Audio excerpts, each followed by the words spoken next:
Hey Bible readers, I'm Tara Lee Cobble, and I'm your host for the Bible Recap.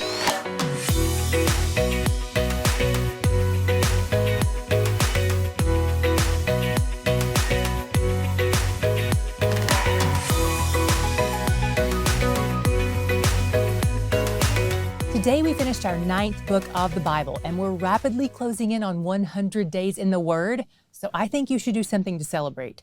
If you know of other people who are doing the Bible Recap, maybe you should have a little get-together or a little party or something. If kids can have a party for hitting 100 days in school, you can do it for hitting 100 days in the Bible. Come on, this is going to serve you better than algebra any day. No offense to the math teachers among us, we love you. You're invited to the party too. Bring ice cream. Okay, let's drop in on Ruth's story. It takes place during the time of Judges, when all kinds of wickedness is filling the land of Israel. The book opens with a married couple, Elimelech and Naomi, leaving their hometown, Bethlehem of Judah, to escape a famine. They settle in Moab across the Jordan River, which is a pagan territory. We'll include a link to a map in the description box so you can see where this is.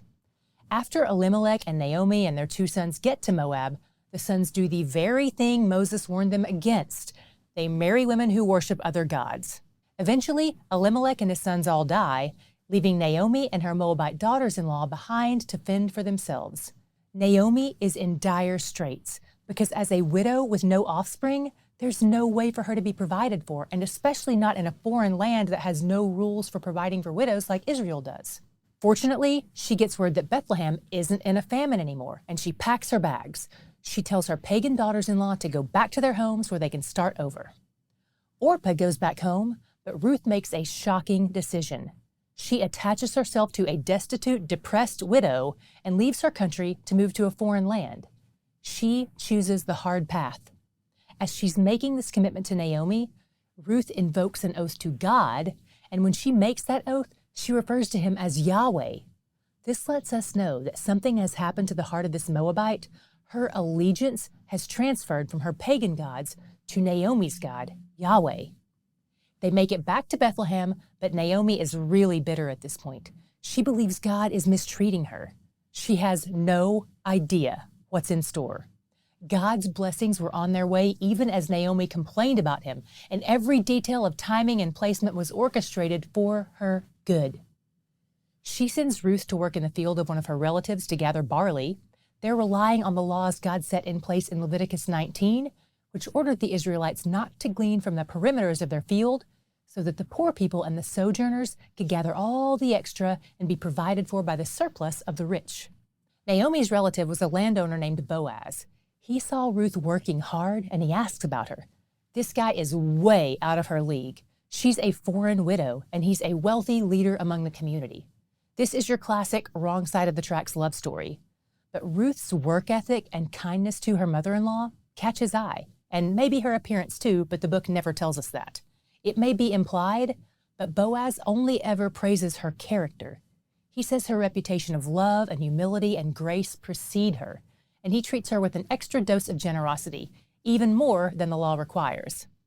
Naomi realizes there's some potential here, so she decides to do a little matchmaking.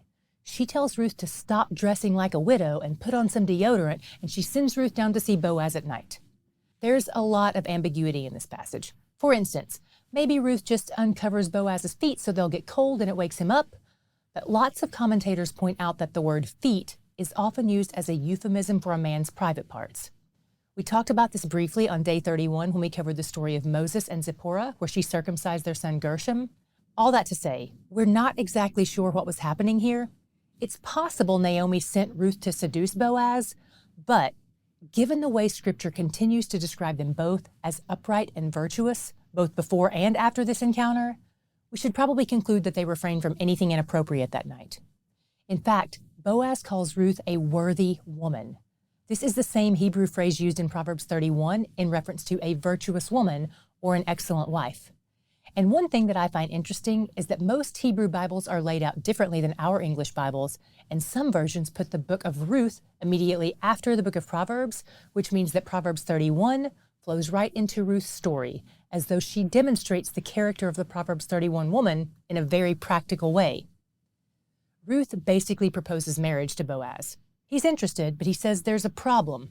According to the laws of levirate marriage, which we discussed briefly on day 78, There's someone else in town who has the first right of refusal when it comes to marrying Ruth.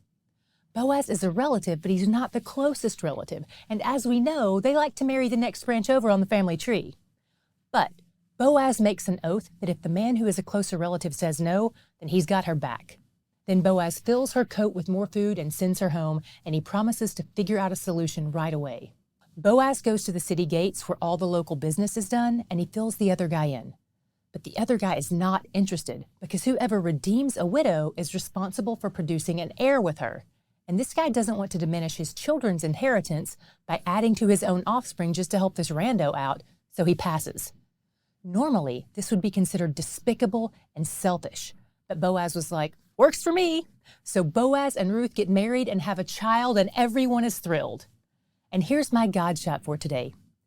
Guess who the mother of Boaz was? Rahab, the Canaanite prostitute from Jericho, who left her pagan life behind to follow Yahweh. This family really displays God's heart to bring in the outsider, to show that he's not just about saving people who share DNA. This son of an outsider married an outsider and became the great-grandfather of King David, the most renowned king in all of Israel's history, who was also an ancestor of Jesus. All of these people are in the storyline of the Messiah. This story is about so much more than just Ruth. It's not just a fairy tale about the single girl getting married and finally having babies. It's about God working through loss and depression and longing and famine to advance his plan to redeem all of this, even as the Israelites as a whole spiral into wickedness more and more every day. Hang in there, Israel. Your king is coming. An earthly one first, then a divine one. And he's where the joy is. How great would it be if your church joined us in reading through the Bible next year? We would love that. So whether you're on staff at a church or you know someone who is, or maybe you're brand new at a church but you're feeling bold enough to send an email through the contact page of their website, we would love for you to mention the Bible recap and suggest us as a way to help your whole church read through Scripture together next year. Tell your church how much it has changed your own walk with God and how surprisingly doable it is. We even have a weekly discussion guide that makes it ideal for home groups to walk through the Bible recap together in community. You can point your church to the church page of our website for more info, thebiblerecap.com/church.